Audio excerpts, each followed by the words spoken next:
మారుతి దర్శకత్వంలో young rebel star Prabhas నటిస్తున్న latest movie Rajasaab. Horror comedy డ్రామాగా వస్తున్న ఈ సినిమాలో మాలవికా మోహనన్, నిధి అగర్వాల్, రిద్ధి కుమార్ హీరోయిన్లుగా నటిస్తున్నారు. ఇప్పటికే విడుదలైన పోస్టర్స్ సినిమాపై ఆసక్తిని కలిగించాయి. దీంతో కొన్ని రోజులుగా ఈ మూవీ అప్డేట్స్ కోసం ఫ్యాన్స్ 1000 కళ్ళతో ఎదురు చూస్తున్నారు. లేటెస్ట్గా ఈ మూవీ రిలీజ్ డేట్ ప్రకటించింది చిత్ర యూనిట్. ఈ చిత్రాన్ని డిసెంబర్ 5న ప్రపంచవ్యాప్తంగా విడుదల చేయనున్నట్లు తెలిపింది.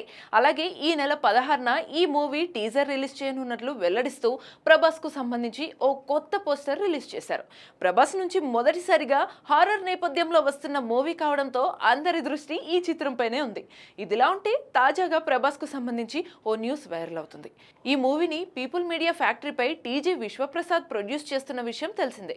అయితే ఈ సినిమా కోసం ప్రభాస్ తన రెగ్యులర్ రెమ్యునరేషన్ 150 కోట్లు కాకుండా 100 కోట్లు మాత్రమే తీసుకుంటున్నాడట.